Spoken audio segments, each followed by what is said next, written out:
Abdul Jalil dulu, silakan Pak. Terima kasih, Prof.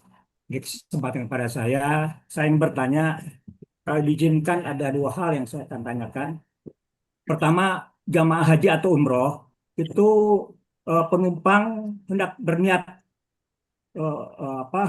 niat mikotnya di atas pesawat, ya terutama pegangan ihram. Pegangan ihram itu secara serentak. Apakah itu akan mengganggu pada pesawat penerbangan? Satu. Terus kedua, pesawat terbang di ruang hampa, apakah ini akan mengganggu pesawatnya? Dan apa yang dilakukan oleh penumpang? Terima kasih, Prof. Eh, Waktu yang diberikan pada saya. Wassalamualaikum warahmatullahi wabarakatuh. Waalaikumsalam. Baik, terima kasih Pak Abdul Jalil. Silakan Pak Sigit, ada dua pertanyaan. Maaf ini kurang jelas. Yang mikot itu maksudnya mengganggu gimana Pak Abdul Jalil? Bisa lebih dijelaskan? Eh, Jamaah Ya, memakai ihram secara serentak di atas pesawat. Ada beberapa hal yang melakukan seperti itu. Kebetulan saya pada waktu haji itu ada para penumpang menggantikan ihram di atas pesawat, bukan iya, di darat karena akan mikot di lam-lam gitu. Yang satu itu. Terus kedua, iya. bahwa di ruang hampa kita kadang-kala terbang di atas ruang hampa. Apakah akan mengganggu terhadap pesawat, terutama kalau penumpang, apa yang harus dilakukan gitu, Pak Sigit? Oh, terima Baik, kasih. silakan Pak Sigit. Ya. Jadi insya Allah tidak Pak. Jadi pesawat itu ibaratnya itu ada center of gravity, gitu ya.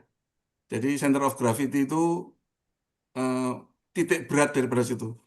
Pesawat itu beratnya itu ratusan ton gitu.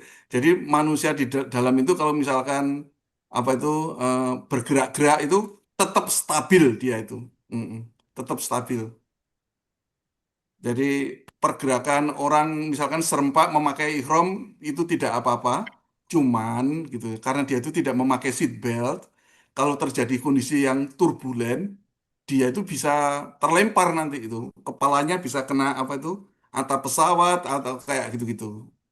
Jadi sebaiknya itu eh, apa itu ya di apa itu diminimalisasi gitu. Karena kalau pesawat-pesawat yang apa itu bisnis itu yang kita naik itu kan kayak bis itu ya. Kita duduk kursinya bareng. Kalau pesawat bisnis itu dalamnya itu ada tempat tidurnya, ada sofanya, ada meja makan, ada showernya gitu-gitu. Itu anu lagi aman juga itu. Makanya secara umum tidak apa-apa, tapi sebaiknya ya demi keselamatan bersama karena kita tidak tahu kapan ruang hampa itu terjadi atau apa-apa terjadi itu sebaiknya itu di apa itu dikurangi lah kayak gitu. Tapi itu tetap tetap aman, Pak. Kalau kita pakai saya dulu pakai Saudi Airline, dia itu punya musola malah di belakang itu. Jadi kita bisa sholat, bisa pakai pakaian ihram tuh longgar kayak gitu-gitu. Kemudian di ruang hampa itu pesawat itu sudah punya suatu sistem flight control yang akan mengurangi efek dari situ. Sebetulnya itu tidak tepat menggunakan kayak ruang hampa karena kalau di jalur-jalur pesawat sampai 40.000 feet itu tidak termasuk ruang hampa. Karena apa? Masih ada oksigen di situ, masih ada tekanan, tapi oksigennya itu seperti yang kita lihat tadi itu jauh lebih sedikit daripada di bawah. Kalau di bawah 100, di atas sana itu mungkin sekitar 20% gitu.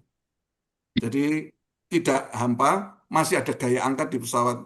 Kalau hampa nanti itu di antariksa sana, Pak. Yang di satelit itu ruang hampa itu di sana gitu. Kalau ruang hampa itu orang itu melayang, nggak jatuh dia gitu. Karena udah terbebas daripada itu. Ya, Mungkin Baik, itu ya Pak yang terima saya kasih, Jalil. sampaikan. Prof. Dan Pak Sigit, terima kasih. Ya, baik. Kecuali barangkali dia pakai pakaian umroh itu ngumpul di satu titik, misalnya ke belakang semua. Iya, Gitu ya. Nah, miring nanti pesawatnya, barangkali begitu ya. iya. Terima kasih. Abang dikit, Prof. Ada juga yang bawa debu tuh Pak. Jadi bertayamum dia. Jadi ada bawa semacam tanah dikit, lalu di apa dia dikorek-korek itu bertayamum dia. Itu pengaruh juga tuh Pak Sid. Tergantung pesawatnya, Pak. Jadi Debu itu. Ya. Banyak Ya, tuh. debu. Debu itu nanti tergantung pesawatnya. Ada pesawat itu yang punya sistem resirkulasi. Jadi debu-debu itu nanti akan disedot oleh itu dan itu nanti akan difilter gitu. Itu tapi tidak semua pesawat mempunyai itu. Cuman debu itu dikhawatirkan kalau dia itu nanti merusak apa itu pasir ya terutama ya. Itu kalau ngerusak apa itu avionik kalau dia masuk ke kesedot ke bawah itu. Karena di bawah itu selain ada kargo yang saya katakan tadi, ada dua ruangan di mana isinya itu puluhan peralatan elektronik itu, Pak. Itu ada suatu ruangan gitu ya. Isinya itu puluhan elektronik. Lah itu dijaga supaya tidak ada pasir, tidak ada air di situ karena kalau air itu masuk ke situ, misalkan ini orang itu membawa zam-zam ke kabin terus zam-zamnya itu ternyata itu botolnya itu pecah, itu kan mungkin 4 liter ya. Kalau pas kebetulan itu di atas ruang avionik itu kan bisa membahayakan itu. Bisa konslet, Iya. bisa itu. Baik, cukup Bu ya. Berikutnya silakan hamba Allah Pak Samsul barangkali ya, silakan. Ya, terima kasih Bapak Hairil. Assalamualaikum warahmatullahi wabarakatuh. Waalaikumsalam warahmatullahi wabarakatuh. Terima kasih atas tayangan presentasi tentang keselamatan pesawat tadi. Itu saya lihat di slide yang nomor berapa tadi ya.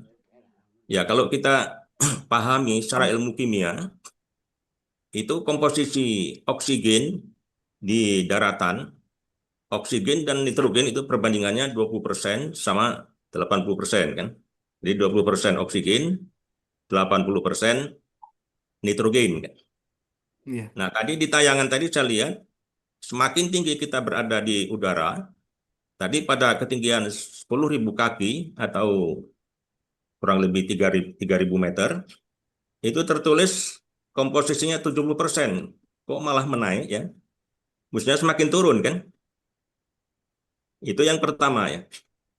Kemudian yang kedua, pada ketinggian 10.000 kaki atau 3.000 meter, itu sudah biasa bahwa pesawat itu melintasi awan, baik awan putih atau awan yang kelabu untuk apa mendung itu ya. Nah, pada kondisi awan tersebut, itu kerapatan udara itu lebih tinggi. Jadi kalau kita hitung dalam 1 km kubik awan itu bisa ribuan ton beratnya itu ya. Nah, sekarang bagaimana pesawat bisa menerobos awan tersebut? Itu yang pertanyaan yang kedua. Ini yang saya kira dua aja itu, Pak Sigit. Terima kasih. Wassalamualaikum warahmatullahi wabarakatuh. Waalaikumsalam. Waalaikumsalam. Silakan Pak Sigit. Terima kasih Pak Samsul. Pertanyaan bagus sekali Pak. Itu. Jadi ini maksudnya 70% itu gini Pak. Jadi perbandingan antara kandungan oksigen di ketinggian nol itu misalkan di sea level, di permukaan laut gitu. Gampangannya itu kita ambil aja di Jakarta gitu ya. Kalau di Cengkareng itu oksigen itu 100 gitu. Tapi begitu misalkan itu di Sentul situ Pak Ustadz, itu sudah tidak 100 lagi itu Pak, itu udah kurang kerapatannya itu. Karena apa? Lebih tinggi. Jadi mungkin di Sentul itu mungkin sudah 95% gitu dibandingkan dengan yang di mana itu? Yang di Jakarta. Jakarta. Lah kalau misalkan di gunungnya itu yang tinggi, Gunung Himalaya itu ya, Gunung Everest, itu ketingginya kan udah berapa itu? Sekitar itu. Oksigennya itu tipis sekali. Orang itu kalau lama di situ dia akan pingsan juga dia gitu. Nah, di ketinggian 10.000 itu, Pak, kondisi oksigen itu 70% dari yang ada di bawah. Tapi komposisinya tetap 20% dibandingkan dengan nitrogen gitu. Nah, nitrogennya juga semakin jarang itu, Pak. Iya, iya. Jadi karena apa? Semakin renggang gitu loh. Semakin renggang. Jadi kan kalau ditekan itu kayak tabung oksigen itu tekanan tinggi itu kan jumlah oksigennya kan jadi banyak itu kan. Iya, iya. Nah, kalau di sini itu dia itu kayak kayak di vakum gitu. Tekanannya jadi rendah sehingga kerapatan oksigen itu jadi renggang per volume. Jadi kalau misalkan sekali menghirup itu kan volume paru-paru itu kan. Ya. Jadi begitu kita menghirup volume yang sama di daratan itu 100%, kalau di ketinggian 10.000 itu kita menghirup oksigen itu dengan paru-paru yang sama, volume yang sama, dapatnya cuma 70% oksigen. Nah, di Oh, ketinggian 30.000 itu tinggal 30% oksigennya itu. Nitrogennya juga gitu, jadi semakin kecil. Nah, mungkin para dokter bisa menjelaskan gimana efeknya kalau kita itu cuma dapat oksigen itu 30% gitu kan, dari yang jatuhnya 100% gitu. Nah, jadi si maksudnya itu pilot tadi itu kejadiannya seperti itu, Pak. Si ya, pilot itu. maksudnya itu 30% dari 20% yang di bawah itu, Pak Betul, Pak. Sigit. Betul sekali. Oh, iya, iya, iya, iya, iya, iya. Betul sekali. Terus Betul pertanyaan sekali. yang kedua tadi? Untuk awan, ya. Ya, ya, ya. Awan itu berlapis-lapis, Bapak. Jadi ada jenis-jenisnya kalau kita di penerbangan itu. Jadi kalau ada apa lagunya apa itu yang merpati putih awan berarak itu betul itu. Jadi secara penerbangan itu berlapis-lapis dia itu. Berlapis-lapis itu ada 7 lapis. Nggak tahu apa itu kebetulan juga sama dengan itu. 7 lapis, 7 langit, 7 lapis. Di mana itu kalau di awan itu ada betul Bapak itu ada kepekatannya dan juga kalau kita di penerbangan yang kritikal itu adalah kandungan moisture-nya, kandungan uap airnya gitu Pak. Yang Ya, bahaya itu awan di temperatur yang dingin Pak. Itu berarti apa? ya, Ada es di dalamnya itu. ya, ya, ya. Jadi kalau pesawat itu masuk ke awan itu di mana temperaturnya rendah, masuk itu dia seperti masuk ke dalam butiran salju atau butiran es itu. Lah dia itu kalau pesawatnya itu tidak mempunyai sistem penghangat sayap, es itu Hmm, akan menempel di sayap gitu. Nah, dengan menempel di sayap itu dia merubah aerodinamik pesawat itu bisa jatuh. Makanya ya, pesawat-pesawat tertentu dia tuh kalau lihat awan yang tebel-tebel itu minggir dia itu Pak gitu. ya, ya. Minggir. Oh, di sana ada awan minggir gitu-gitu gitu. Nah, penerbangan yang jarak jauh biasanya itu dia dilengkapin sistem anti ice itu sehingga walaupun ada ice pekat, dia lihat ada ice ini, dia masuk aja tidak apa-apa karena dia memang sudah didesain untuk masuk ke dalam es kayak gitu. Ya. Kayak gitu. Baik, cukup Pak Samsul. Kalau boleh satu lagi, Pak Oh, Khairi. oh, tambuh ya, silakan. Ya, ini agak spesifik pertanyaannya ini. Jadi sebagaimana kita ketahui tadi, bahwa semakin tinggi terbang, semakin rendah kadar oksigennya kan. Nah, bagaimana efeknya terhadap mesin gas turbin yang dipakai itu? Karena gas turbin itu membutuhkan banyak oksigen ya. Itu aja, terima kasih. Silakan Pak Sigit. Ya, semakin ke atas ya dia memang semakin tidak efisien itu Pak gitu. Tapi semakin ke atas juga karena udaranya renggang, drag-nya itu jadi kecil kayak gitu. Jadi apa? Bahan bakar itu jadi lebih hemat untuk meluncurkan pesawat itu. Jadi kalau pesawat meluncur kayak satelit apa itu dia kan kecepatannya tinggi sekali tapi nggak ada hambatan gitu. Gitu. Jadi energi yang dibutuhkan untuk menggerakkan itu sedikit. Dan sedangkan engine-nya semakin ke atas, oksigennya juga semakin berkurang dia. Jadi ya dari segi efisiensi ya kurang. Mungkin Pak Indro ada nggak di sini? Kalau Pak Halo Indro Pak ada Indro. mungkin dia ahli engine gitu. Mm. Ya, ya. Oh, belum kelihatan. Iya, Iya. Nanti Ya, ya. terima, iya Pak. Iya. terima kasih Tapi banyak, Pak. Ya, ada buat Ada, ini ada, Pak ada. Indro untuk iya, semakin ke atas itu kan oksigen kan semakin rendah. Gimana itu efeknya ke engine pesawat itu Pak Indro? ya. Jadi memang pesawat didesain untuk ketinggian tertentu, Pak. Jadi ada yang mesin yang memang kita desain hanya untuk ketinggian 10.000, 20.000. Ada yang sampai pesawat komersial biasanya dia didesain untuk sampai 41.000 feet. Untuk pesawat bisnis jet, dia bisa didesain engine-nya itu sampai sekitar 51.000 feet. Nah, pesawat-pesawat militer itu ada yang memang didesain untuk ketinggian sampai 60.000 feet. Jadi memang tergantung jenisnya. Hanya em, pada waktu kita sebelum melakukan uji terbang itu kita lakukan mesin itu harus diuji dalam istilahnya altitude chamber. Jadi ada simulasi ketinggian yang di situ ada suatu ruangan khusus yang mensimulasikan ketinggian tertentu itu, Pak. Jadi memang pada waktu di atas memang udaranya sedikit, tetapi juga bebannya itu lebih kecil karena udara ya. Jadi pesawat lebih membutuhkan tenaga yang lebih kecil sebetulnya karena hambatan gesekan udaranya lebih kecil. Jadi beban kerja dari mesin engine atau pesawat itu pada waktu di darat sama di udara tidak sama. Jadi di atas itu lebih ringan. Gitu Pak, kira-kira jawaban saya. Oh iya, Terima iya. kasih. Ya, terima kasih Pak. Salah jawabannya tadi. Baik, terima kasih. Jadi barangkali perbandingan oksigen dengan nitrogen tetap 20% oksigen, 80% nitrogen walaupun ketinggian di atas ke atas. Nah, cuma tadi kerapatannya yang berbeda. Dianggap kalau di bawah 100 tambah ke atas tambah berkurang, jadi ada 70 jadi tadi ya. Gitu ya. Ya. Kemudian pengalaman saya pernah pesawat itu seperti menumbur dinding gitu, Hmm. sangat kuat sekali. Barangkali itu yang menumbur es itu barangkali ya. Nah, cuma memang terdengar sangat kuat itu pengalaman saya. Silakan yang lain. Barangkali saya masuk ke kolom chat dulu. Di sini ada Pak Iwan Muhajirin.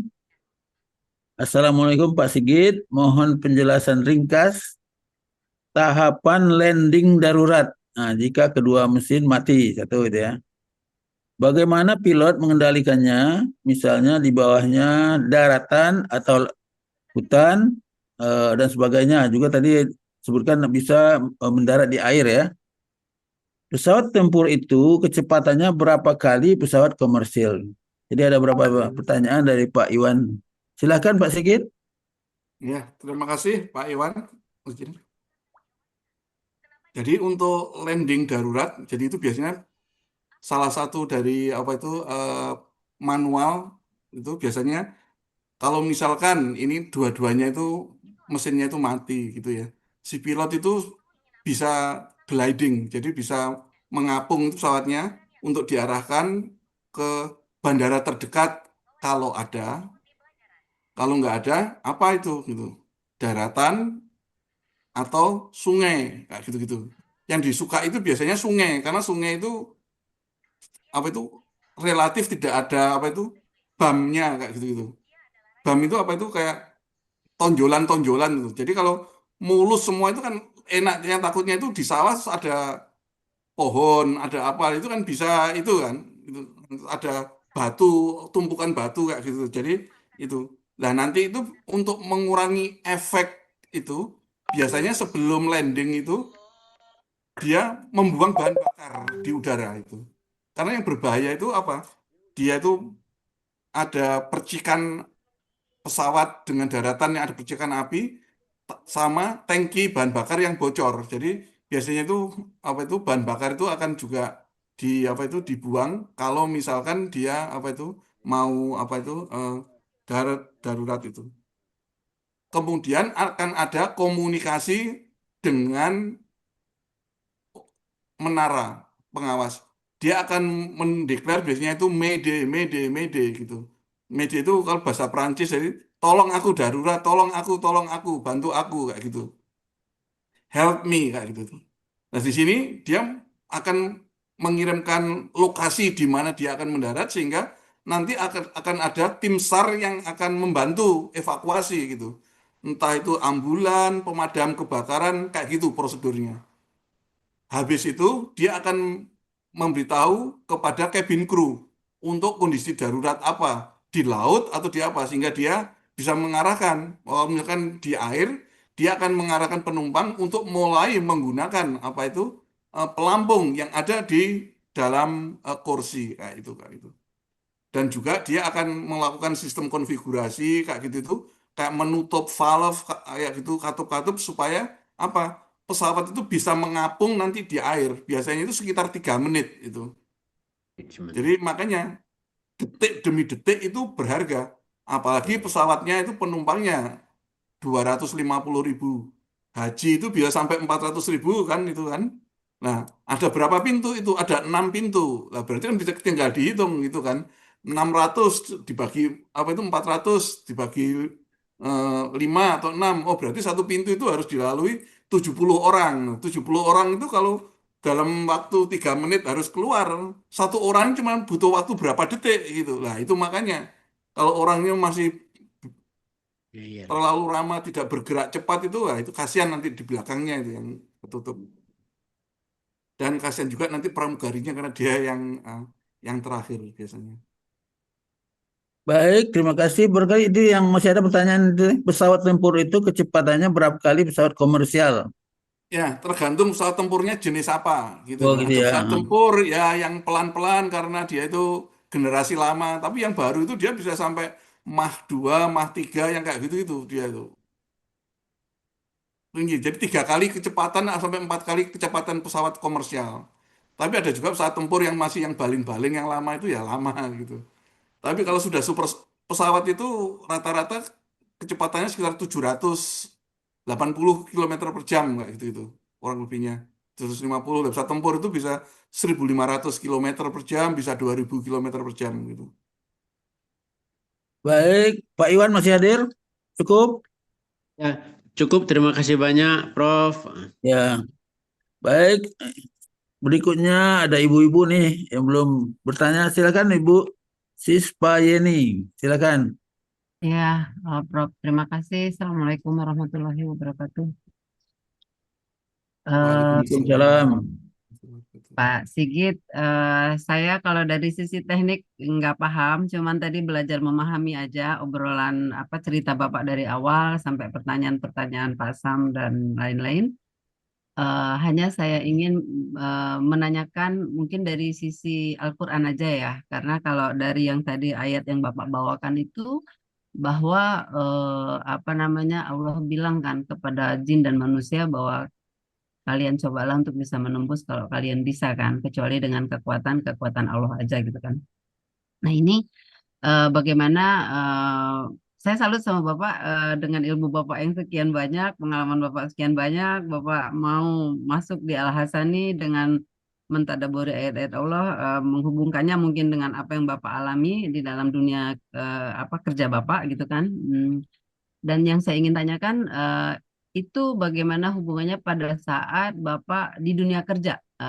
Kan Bapak pasti orang asing ya di sana semua kan, Bapak jadi ekspat di sana, ekspatnya orang Indonesia gitu kan. Nah, jadi bagaimana mereka yang non Muslim ya Pak ya, yang non Muslim melihat ilmu yang Bapak sekarang pakai bahwa ternyata ayat tadi yang Allah bilang kalian tidak akan bisa menembus langit dan bumi gitu kan kecuali dengan kekuatan Allah, tapi kan Allah tetap membiarkan atau membolehkan bahwa engineer-engineer mau muslim mau non muslim bisa membuatkan pesawat untuk bagaimana mempercepat suatu perjalanan yang dulunya hanya bisa jalan kaki yang akhirnya berkembang dengan teknologi sedemikian rupa sampai bisa terjadi membuat pesawat seperti ini. Alhamdulillah kita punya orang-orang pintar ya, orang Indonesia, Pak Habibie, Pak Sigit dan semua tim. Nah itu Pak, bagaimana orang asing di sana yang non Muslim melihat pelajaran bahwa kalau di kita mungkin di Pak Sigit dan teman-teman yang Muslim yang paham bahwa Allah punya kekuatan yang sedemikian rupa, dan orang luar bagaimana dia menanggapinya bahwa apakah mereka hanya merasa aku emang pintar, aku bisa ya aku pintar aja gitu kan, tidak karena Allah mengizinkan. Gitu aja Pak. Assalamualaikum warahmatullahi wabarakatuh. Waalaikumsalam. Baik, silakan Pak Sigit. Barangkali nanti dibantu Buya Rizal. Silakan. Iya, terima kasih Ibu Sispayeni. Jadi memang saya dan Pak Endro itu termasuk minoritas di perusahaan kita, gitu ya. Tapi alhamdulillah Allah memberikan kepada saya dan Pak Endro itu juga ilmu penerbangan yang termasuk juga langka, gitu. Jadi ilmu yang saya pelajari itu saya dapatkan juga dulu itu dari belajar di Amerika. Pak Indro juga dikirim Pak Habibie ke Amerika itu untuk apa? Untuk alih teknologi. Jadi kita tidak hanya beli barang, tapi kita juga diminta belajar supaya apa? Kita itu bisa membuat pesawat itu sendiri dan itu sudah dibuktikan tahun 95, kalau kita itu mau dan pemerintah itu mau, gitu, punya kemauan, kita itu bisa dan kita itu mampu. Mau atau enggak? Jadi kalau istilahnya Pak Ustadz itu kan niat gitu ya, hajat yang kuat gitu. Kalau punya hajat ya bisa, tapi kalau nggak ada hajat akan ada 1.000 alasan untuk nggak membikin itu pesawat itu, macam-macam. Kalau nggak punya hajat akan 1.000 alasan untuk nggak datang di kelas online gramatikal atau kelas itu. Yang menarik bagi saya itu, saya dapat pesan juga dari beberapa ustadz bahwa sebetulnya itu kita ke Kanada itu salah satunya juga dalam rangka syiar agama, Ibu, gitu. Jadi kalau di Indonesia itu sudah banyak para ustadz, insya Allah banyak mendengar, tapi kalau di negara Kanada ini kan mereka itu kan masih belum banyak mengenal, sehingga diharapkan kita-kita itu bisa menjadi ujung tombak untuk menyampaikan ajaran Islam di lingkungan kita bekerja, seperti juga mungkin dulu para wali songo lah yang dulunya Indonesia itu belum mengenal Islam, berkat beliau akhirnya ada. Dan mudah-mudahan di kota saya ini masjid pertama itu baru tahun sekitar 70-an gitu. Jadi cuma sekitar 55 tahun, tapi alhamdulillah sekarang itu lebih dari 30 di kota saya ini. Jadi itu insya Allah syiar Islam itu gitu. Dan kita perlu menjaga etika itu karena apa? Kalau kita itu tidak baik, agama kita yang kena gitu. Jadi ada satu kasus misalkan, maaf jadi berwudu. Kalau di luar negeri itu kan kamar mandi di kantor itu kan apa itu kan bersih kering Kering. kayak gitu kan. Nah, itu ada beberapa temen Muslim itu yang wudu itu kakinya itu dinaik ke wastafel kayak gitu. Ya, jadi akhirnya kan Iya. becek semua, ada orang non-Muslim kulit putih yang protes ke HRD, saya dipanggil juga akhirnya. Ini gimana ini gitu. Kok ada apa itu orang seperti Muslim seperti ini, ya itu kan. Bayangkan orang yang melakukan tapi yang kena itu apa? Orang Muslim karena dia tahu orang itu mau sholat itu. Tapi kalau kita berbuat baik dipandang, oh itu sigit itu tapi begitu kita kurang baik, agama yang nggak salah itu ke bawah-bawah. Akhirnya dengan beberapa pendekatan permasalahan tersebut bisa diselesaikan. Nah, yang kekuatan ilmu tadi itu misalkan kayak kita tuh ke Mars kayak gitu-gitu itu kan juga perlu kekuatan ilmu dengan karena oksigen di sana itu udah tipis sekali hampir nggak ada, kan makanya perlukan khususnya seperti itu. Untuk yang kaitan dengan agama mungkin saya serahkan kepada Pak Ustadz saja yang ahli di bidangnya kurang lebihnya seperti itu Ibu. Iya, Baik, makasih, terima Pak. kasih Bu Sispa cukup. Cukup, Pak. Ada komentar Bapak. Pak Buya Rizal? Oke. Mungkin saya bertanya ke Pak Sigit, ini saya mulai dari mana ini, saya juga pernah terlalu banyak yang saya catat ini Pak, ya. Mungkin pertama Pak Sigit, Apollo, kita dengan tahun berapa? Saya mau tanya, masih sampai sekarang masih terjadi perdebatan. Apollo itu sebuah fakta atau mitos, Pak. Nah, bisa jadi katanya sebuah rekayasa. Nah, mungkin apakah itu memang sebuah fakta yang Pak Sigit tahu atau sebuah mitos, ya. Artinya sebuah rekayasa teknologi, ya. Itu satu. Yang kedua, dulu ada pameo di Padang. Kalau orang tua kita marah kita, menjamu ke langit, tarian.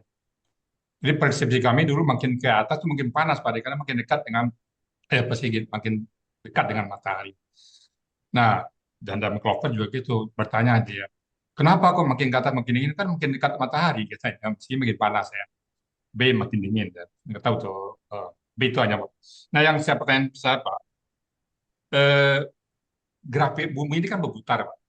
Ya, tadi Bapak nggak bilang gravitasi, bumi berputar. Betul ya, Pak Sigit, ya? Ya, Pak Sigit, bumi berputar dengan kecepatan 150 km per jam, ya, gitu. Ya, Betul ya? Nah, betul. sekarang pada pesawat, nah ini saya bayangkan bumi berputar, jadi dia bumi itu menjauh dari pesawat, padahal dalam kenyataannya kan pesawat itu tetap aja dalam koridornya bumi kan. Nah, gimana perhitungan perputaran bumi dengan teknologi pesawat ataupun pengaruh gravitasi juga di samping bumi berputar juga gravitasi ada kan. Nah, bagaimana teknologi dalam pesawat tadi saya lihat Pak Sigit belum menerangkan pengaruh gravitasi dan pengaruh perputaran bumi. Nah, itu aja pertanyaan saya satu, yang lainnya itu cuma tambah lagi saya dulu kan saya pikir yang biru itu langit Pak Sigit. Kan ada nyanyian di langit yang biru kan, oh biru langit. Begitu kita naik pesawat, ternyata dari pesawat kita bawa biru juga. Ini yang langit yang mana ini? Apakah yang biru itu langit atau cuma sekedar batas pandangan ya Pak Sigit ya? Jadi yang biru belakang Pak Sigit itu bukan langit ya Pak Sigit ya, tapi batas pandangan ya. Nah, itu aja Pak Sigit. Terima kasih Pak Sigit, terima kasih Prof. Baik, terima kasih Pak Sigit. Banyak rupanya Ya, pertanyaan Buya nih. ya, Itu ada tuh beberapa yang saya catat. Yang pertama tadi, kalau nggak salah itu tentang kenapa ke atas semakin dingin itu Pak Ustadz gitu ya. itu pemewa itu tadi udah terangin kan. Kata orang dulu menjamu ke langit ke Karyang. Ya ternyata makin dingin ya, nggak kering kan. Iya, Ah, kenapa tuh Pak Sigit? iya. Jadi bumi itu kan keraknya itu panas sekali, inti bumi itu sebetulnya itu. Jadi Hmm. kayak gunung api yang meletus itu kan mengeluarkan itu panas sekali. Jadi udara dingin itu ya salah satunya ya untuk mendinginkan itu tadi. Tapi untuk yang apa itu yang di bulan itu Pak Ustadz itu memang ada beberapa kontroversi. Karena Hmm. salah satunya yang dipertanyakan itu benderanya kok berkibar itu loh Pak Ustadz. Hmm. Gitu, ya. Tapi kalau terlepas benar atau enggak, mungkin ya mereka itu sudah di deket-deket itulah gitu, minimal gitu ya.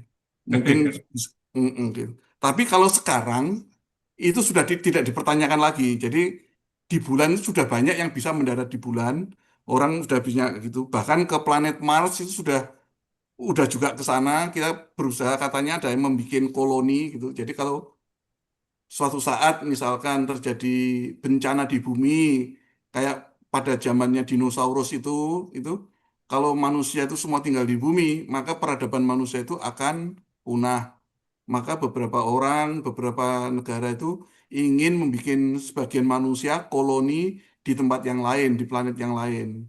Nah, selama ini yang paling dekat itu adalah bumi dan Mars. Sehingga kalau misalkan ada mungkin ya 1.000 orang yang di sana, kalau semua itu di bumi itu punah, masih ada yang bisa melanjutkan kegiatan di sana, gitu. Itu. Kemudian adanya juga itu warna biru kayak gitu itu sebenarnya itu langit itu warnanya itu gelap Pak Ustadz sebetulnya. Tidak biru sebetulnya. Yang biru itu Ya. karena ada lapisan udara itu tadi Pak Ustadz. Ada atmosfer bumi itu yang bikin dia itu warnanya biru karena ada refleksi apa itu refraktori selain cahaya matahari. Jadi sebetulnya kan banyak cahaya gitu kan. Cuman Nah, cahaya kita itu kan semua melihat ke di bawah, kita naik pesawat, Pak, di ketinggian tadi 33.000 kaki, ke bawah juga biru kan? ya karena masih ada lapisan udara itu Pak Ustadz.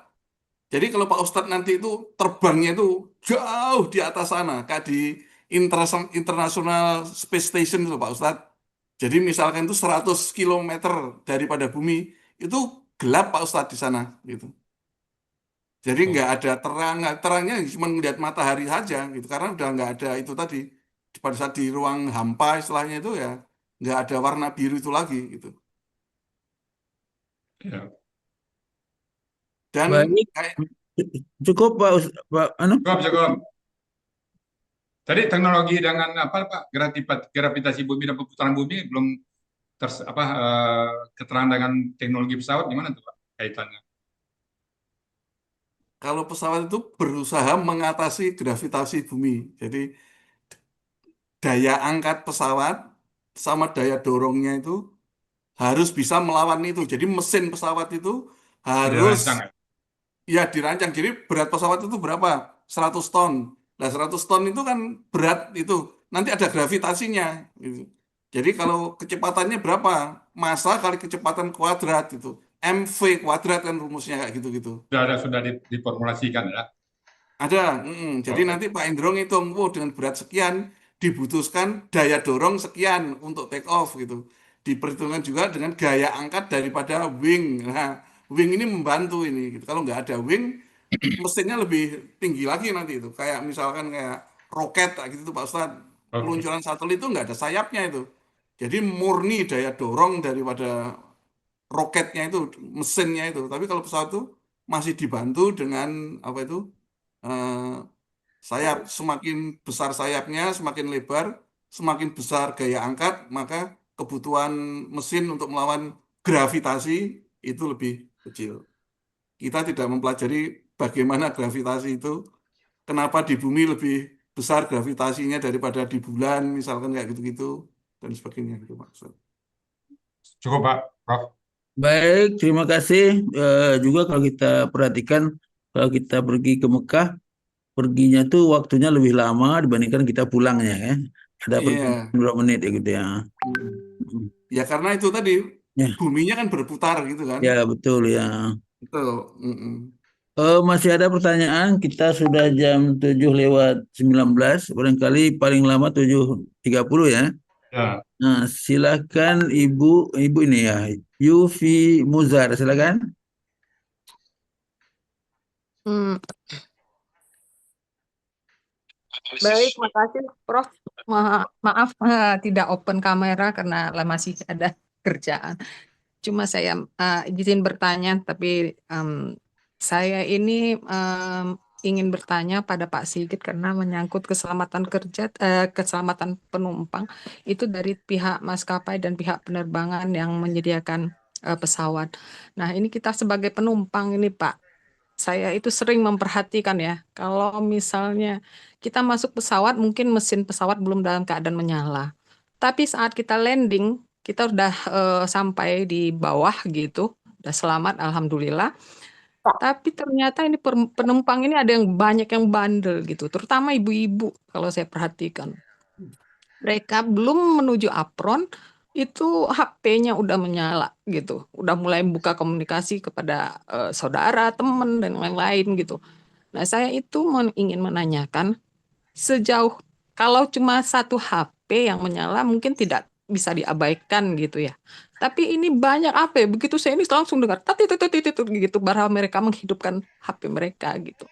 Nah, yang ingin saya tanyakan seberapa jauh dampak yang paling berbahaya untuk pesawat akibat HP, eh, baik di saat akan eh, take off ataupun landing kayak gitu. Rasanya akan konyol sekali, kita pilot sudah membawa kita dalam keadaan selamat, tapi akibat salah satu perilaku buruk yang sudah diingatkan oleh para kru pesawat malah akan menjadikan hal itu mencelakakan orang lain dan diri kita sendiri. Terima kasih Pak Sigit. Baik, terima kasih. Silakan Pak. Terima kasih Ibu Yufi Musar. Jadi yang paling penting itu ya kita tuh harus mengikuti aturan gitu ya dalam segala hal. Kalau di kantor ngikutin aturan kantor, beragama ngikutin akaran agama Islam, Al-Quran. Nah, di pesawat juga gitu, karena pesawat itu macem-macem. Pesawatnya itu tahun berapa, generasi apa gitu. Pesawat-pesawat yang lama itu didesain pada saat HP itu belum ada. HP itu kan baru, Ibu, itu ya. Katakanlah baru 20 tahun. Sedangkan desain pesawat itu terkadang itu sudah 40 tahun yang lalu, kayak gitu-gitu. Ya, misalkan 737 itu pertama tahun 1000 berapa 1980-an itu. Terus sudah 40 tahun. 1780 itu HP belum ada itu. Sehingga belum masuk. Nah, pesawat-pesawat yang baru seperti pesawat yang saya bikin itu misalkan Airbus 220 itu dia dibikinnya itu baru tahun 2005 dan sudah didesain gitu ya untuk bisa menggunakan HP di dalam pesawat gitu. Jadi di pesawat yang baru itu internetan di pesawat itu bisa, itu pakai WiFi itu bisa kayak gitu-gitu. Nah, tapi nanti pesawatnya itu punya juga suatu jamming sehingga sebaiknya dimasukkan ke dalam kayak airplane mode. Jadi kalau kita punya HP, selalu ada yang gambarnya pesawat itu kan, Iya. ya sebaiknya itu dinyalakan itu untuk mengurangi. Jadi kalau itu dinyalakan bisa mengurangi resiko. Karena apa? Yang dikhawatirkan kalau pesawatnya itu tidak didesain untuk pemakaian HP, frekuensi kita itu bisa mengganggu frekuensi komunikasi antara kokpit pesawat dengan peralatan-peralatannya itu gitu. Itu semua itu kan pakai sinyal kayak gitu. Nah, kalau itu ada istilahnya itu EMC, electromagnetic compatibility-nya kurang bagus, itu membahayakan gitu. Nah, sebaiknya kalau memang belum diizinkan itu jangan digunakan karena itu nanti ya bisa bahaya sekali gitu. Kalau misalkan mengganggu sistem remnya itu nanti bisa ngeblong nanti remnya pada saat landing kan nggak gitu. Tapi kalau sudah touchdown itu tuh ya bahayanya itu tidak sebegitu besar pada saat terbang. Karena kalau di bawah itu kan kalau misalkan mati ya masih mati di bawah tapi nanti kan mengganggu yang lain gitu kan. Jadi nanti apa itu take off-nya tertunda, kasihan kalau yang punya connecting flight, sambungan, kalau le- apa itu nanti landingnya terganggu gitu itu, kasihan yang sudah nunggu di rumah, yang ada keperluan darurat ya kayak gitu. Jadi tergantung pesawatnya, tergantung maskapai penerbangannya. Jadi saran saya diikuti saja karena beberapa penerbangan mengizinkan penggunaan, beberapa tidak mengizinkan karena memang pesawatnya tidak didesain seperti itu.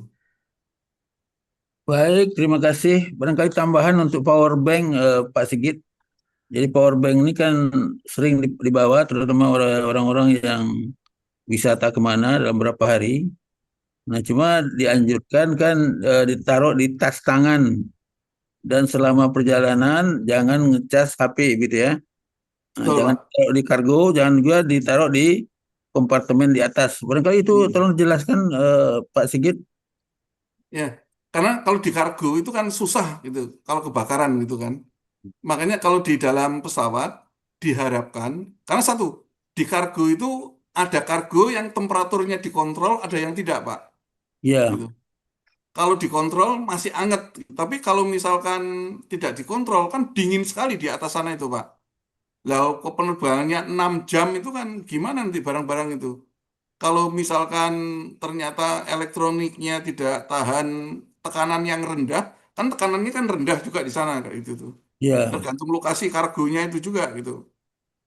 Nah, kalau di cabin itu di pesawat-pesawat terutama yang baru, pesawat saya itu memang sudah disediakan gitu. Kalau misalkan ada laptop yang terbakar atau HP yang terbakar atau power bank, itu ada tempat khusus gitu. Jadi pilot saya pramugari itu sudah di apa itu dikasih training gimana untuk menangani masa itu. Jadi ada apa itu sarung tangan khusus untuk karena itu kan membara itu kan power bank itu. Kalau tangannya tidak dilindungi pakai apa itu sarung tangan yang anti api itu bisa itu dia ada khusus itu. Nah, sebaiknya kalau membawa power bank itu ada yang power bank yang punya izin di pesawat. Terutama maaf ya bagi orang-orang yang ada sakit gitu-gitu. Misalkan ada apa itu sleep apnea itu loh, dokter. ya betul. Itu kan ada harus pakai CPAP itu kan, Pak. Itu. Ya, Nah, CPAP itu ada baterainya. Baterainya itu gede karena bisa untuk 6 jam kan dia itu. Nah, itu ya, power banknya itu gede sekali gitu. Tapi ada power bank yang khusus yang didesain sehingga aman dibawa ke pesawat. Jadi nanti di power bank itu ada tulisannya bahwa ini aman untuk pesawat, ada gambarnya pesawat, ada sertifikasi dari Departemen Perhubungannya itu ada. Jadi sebaiknya digunakan yang itu. Tapi kalau power banknya itu ya maaf yang belinya yang tidak terkenal, terus kualifikasinya kurang bagus itu risiko rusaknya itu lebih tinggi gitu, Pak. ya, baik. Terima kasih. Kita masih punya waktu 3 menit. Barangkali yang terakhir Ibu Rita, satu pertanyaan saja. Terima kasih Pak Prof. Assalamualaikum warahmatullahi wabarakatuh, Pak Sigit dan Bapak Ibu semua. Saya doakan semoga kita semua selalu sehat dan selalu istiqomah dalam mempelajari Al-Quran. Pak, saya selalu bertanya-tanya, Pak, kenapa sebeberapa saat menjelang kita landing, itu pilot atau pramugari selalu menginstruksikan kita untuk menegakkan sandaran kursi dan membuka penutup jendela. Nah, ini dan itu sepertinya satu SOP yang harus dilakukan oleh pramugari sehingga pramugarinya berkeliling gitu kan lebih lebih ketat lagi daripada pemakaian seat belt gitu. Nah, ini apakah ini berkaitan dengan keamanan sistem daripada pesawat atau keamanan daripada kita si penumpang gitu, Pak? Itu aja Pak, terima kasih. Wassalamualaikum warahmatullahi wabarakatuh. Waalaikumsalam. Silakan Pak Sigit terakhir. Ya, terima kasih Ibu Rita, pertanyaan yang bagus. Jadi itu kaitannya untuk mengantisipasi keadaan darurat, Ibu. Jadi fase pesawat yang paling bahaya itu adalah take off dan landing. Jadi pada saat take off itu banyak sekali bahan bakarnya itu kan penuh itu. Itu kalau misalkan gagal landing, gagal take off itu wah luar biasa kebakaran, luar biasa. Nah, pada saat kejadian darurat itu kayak landing atau take off, yang saya katakan tadi, orang itu harus keluar dari pesawat itu hitungannya itu detik gitu. Sekitar 180 detik kurang lebihnya gitu. Nah, kalau kursi itu dalam posisi tegak, orang itu terutama yang di ujung ya, yang di dekat jendela, itu akan lebih mudah keluar Ibu gitu. Nah, sedangkan kalau kursinya itu di Selonjoran. reclining, nah, itu susah karena dia nanti kehalangan kursi yang di depannya dia gitu loh. Jadi kalau misalnya ibu mau keluar misalkan gitu ya, kebetulan posisinya di jendela, mau keluar, tapi kalau kursi yang di depan ibu itu misalkan direbahkan itu, ibu akan susah itu coba dilihat itu keluar. Iya. Nah, di landing itu pilot itu selalu mengantisipasi what if, bagaimana jika. Zero accident, iya. Ya, pada saat landing ternyata landing gearnya roda pendaratnya nggak keluar gitu. Ban rodanya itu pecah kayak gitu-gitu. Iya. Terus Atau anunya tergelincir. ada yang patah itu kalau yang di mana itu yang di Toronto itu tahun kemarin itu ada yang kebalik itu malahan tuh karena angin gedus itu kan. Nah, dengan jendela terbuka diharapkan orang itu punya visibility terhadap lingkungan sekitar gitu. Oh, aman sehingga saya bisa keluar dari jendela karena nanti pada saat kondisi emergensi kita akan keluarnya bukan dari pintu utama tapi dari pintu emergensi. Kadang itu ada 4 biji 6 biji tergantung itunya kan. Nah kalau jendelanya tertutup kita kan nggak tahu kita mau loncat kemana itu gitu. Tapi kalau terbuka kita tahu oh kita udah di landasan loncat aja. Oh kita itu dari pertimbangannya itu untuk mengantisipasi kondisi darurat pada saat landing, Ibu. Oh iya, terima kasih pencerahannya Pak. Sama-sama, Ibu. Baik, terima kasih. Mohon maaf karena kita dibatasi juga oleh waktu. Ini sudah lewat 7.31. Saya kembalikan ke Buya Rizal. Silakan Buya. Baik, Bapak Ibu semuanya, demikian tadi keterangan dari Pak Sigit tentang sistem menjaga keselamatan pesawat terbang. Kami sangat mengucapkan terima kasih banyak kepada Pak Sigit, juga apresiasi bahwa Pak Sigit mendapatkan paten ya. Rasanya kami bangga pada warga Indonesia yang mendapat paten diakui oleh dunia internasional. Tapi sebaliknya kenapa tidak di Indonesia? Tapi nggak apa-apa Pak Sigit. Terima kasih Pak Sigit atas kebersamaan Pak Sigit dalam memberikan materi materi sistem untuk menjaga keselamatan pesawat terbang. Semoga apa yang Pak Sigit sampaikan bermanfaat kita semuanya, terutama Bapak Ibu yang sering dalam perjalanan. Dan tentu kami memberikan sebuah piagam penghargaan tanda kita pernah bersama Pak Sigit. Dan insya Allah kalau ada waktu lagi Pak Sigit memberikan tema-tema yang lain ya, tentu tentang pesawat terbang. Terima kasih Pak Sigit. Terima kasih banyak Pak Ustadz atas kehormatan dan kesempatan yang diberikan kepada saya. Kurang lebihnya saya mohon maaf apabila dalam penyampaian saya ada sesuatu yang kurang pas, kurang berkenan. Sampai jumpa nanti sore Pak Sigit ya. Sampai besok pagi Pak Sigit. Berikutnya kepada Prof. Khairil Anwar, kami sangat respect sekali dan sangat terima kasih banyak atas kesediaan Prof. Tetap dalam menemani kami dalam kajian tematik. Yaitu semoga Prof. selalu sehat dan melakukan keberkahan. Terima kasih ya Prof. Ya, terima kasih. Amin, amin. Terima kasih sama-sama. Dan kepada Bu Cutrayati sudah membawakan Surat Asy-Syu'ara ayat ke-3 sampai 6 ada kajian pada subuh ini. Semoga yang membaca dan yang mendengarnya diberikan rahmat ya Allah SWT. Demikian dari saya dan kami, dan kami kembalikan ke Prof untuk silakan Prof. Baik, terima kasih semua jamaah. Saya mohon maaf juga, kemudian tadi masih ada pertanyaan yang belum dijawab di kolom chat.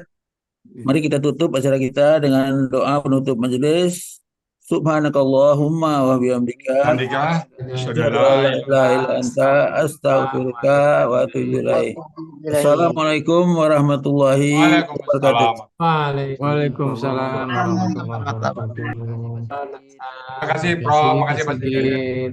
Terima kasih, Pak. Bisa sebentar izin, Pak Emi ya.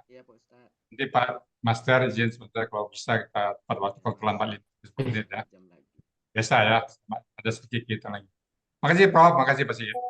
Dan Bapak Ibu semua. Sama-sama, Pak Ustadz. Mudah-mudahan ini. Ya, izin. Assalamualaikum warahmatullahi wabarakatuh. Waalaikumsalam Warahmatullahi wabarakatuh.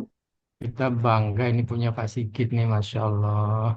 Terima kasih, Pak Budi. Orangnya pintar, masuk di Al-Hasani lagi Pak El ini, Masya Allah. Kebanggaan kita ini. Jadi kalau yang kasusnya yang pesawat Helios tadi itu, jadi pilotnya itu kan kekurangan oksigen dia. Jadi dia itu hipoksia. Dengan hipoksia itu yang saya jelaskan tadi itu bahwa koordinasi antara otak pemikiran itu jadi kurang jalan. Karena seharusnya kalau dia itu dalam kondisi prima, tidak kekurangan oksigen, dia itu sudah dilatih untuk menurunkan ketinggian pesawat. Tapi itu tidak beliau lakukan karena disinyalir, diduga, karena sudah kekurangan oksigen sehingga koordinasi otak itu kurang optimum. Jadi pengambilan keputusannya sudah kurang lancar gitu. Serem juga ya, Pak. Iya, akhirnya Pak semua Sigit, orang meninggal sayang gitu ya. Pak Sigit kan ini kan pesawat ya tadi posisi yang pesawat Helios itu ya. Kan banyak kejadian orang meninggal di atas di puncak gunung juga begitu ya berarti ya Pak. Betul, Ibu. Dan itu tidak Hadis disadari, tidak Iya. disadari. Jadi itu ditandainya itu dengan halusinasi gitu. Oh, Jadi iya, jadi pada saat di gunung dia melihat sesuatu, katanya melihat tergantung apa yang dia merindukannya bidadari, kadang dia tuh, wah ada orang cantik di situ, padahal itu nggak ada sebetulnya itu. Jadi apa yang dia inginkan itu seolah-olah itu ada di situ itu halusinasi itu. Mm-mm. yang Kalau dia itu berakhir inginnya suatu pengakuan, dia itu melakukan suatu kebanggaan yang luar biasa. Waduh, saya berhasil melakukan ke puncak, saya gampangannya orang yang luar biasa itu termasuk karena dia sudah nggak sadar sebetulnya halusinasinya di situ tuh. Nah, kalau dia yang itu lama di situ, itu bisa pingsan, lama-kelamaan bisa meninggal karena kekurangan oksigen. Kekurangan oksigen dikombinasikan dengan temperatur yang dingin. Assalamualaikum Pak Sigit. Waalaikumsalam. Pak Sigit mau tanya, berarti astronot yang tinggal di stasiun angkasa luar itu bawa oksigen banyak berarti Pak Sigit? Betul, betul Pak Iwan. Ini sholat khusyuk 30 desibel ini. Ya, Sholatnya betul di Pak. antariksa. Karena manusia itu tidak bisa hidup tanpa oksigen. Ya. Jadi kalau kita dicekik itu beberapa menit sudah wassalam juga kita gitu, karena nggak ada oksigen. Jadi mereka itu bawa oksigen, satu di pesawatnya ada oksigen, kalau dia keluar pesawat bajunya itu ada oksigennya, ada mesin penghasil oksigennya. Oh, jadi oksigen tidak hanya dibawa, tapi juga diproduksi di atas, di luar angkasa, berarti gitu Pak? Iya, jadi diproduksinya pakai kimia, termasuk yang di pesawat itu dari kimia itu Pak. Jadi kalau misalkan Bapak naik pesawat Garuda apa itu kebanyakan itu kimia. Jadi dia itu ada zat-zat kimia. Kalau misalkan dicampur menghasilkan oksigen, kayak gitu. Oh ya, itu yang saya pikir tadi, apa perlu space yang besar untuk membawa? Saya kan ingatnya cuman tangki-tangki yang orang sakit itu ada Oksigennya. di rumah sakit kan ada tangkinya, terus ditempelkan di hidung. Loh kalau di luar angkasa bawa berapa ton itu, berapa tabung? Jadi Apollo itu benar ya Pak Sigit? Tadi yang pertanyaan Buya ya? Iya, betul. Yang tinggal di ruang angkasa itu benar ya? Iya benar, cuman mendaratnya di bulan, terus foto-fotonya itu dipertanyakan gitu. Tapi kalau sekarang sudah bisa orang itu mendarat di bulan, mendarat di Mars sudah bisa sekarang. Tapi pada tahun 60-an itu yang dipertanyakan waktu itu kan. Oh Kayaknya gitu. Ada beberapa yang teknologinya belum deh, mempertanyakan. Pak. Oh gitu. Jadi memang sudah ya buat kita kan jadi kayak hayalan aja gitu ya. Tinggal Iya. Mm-mm.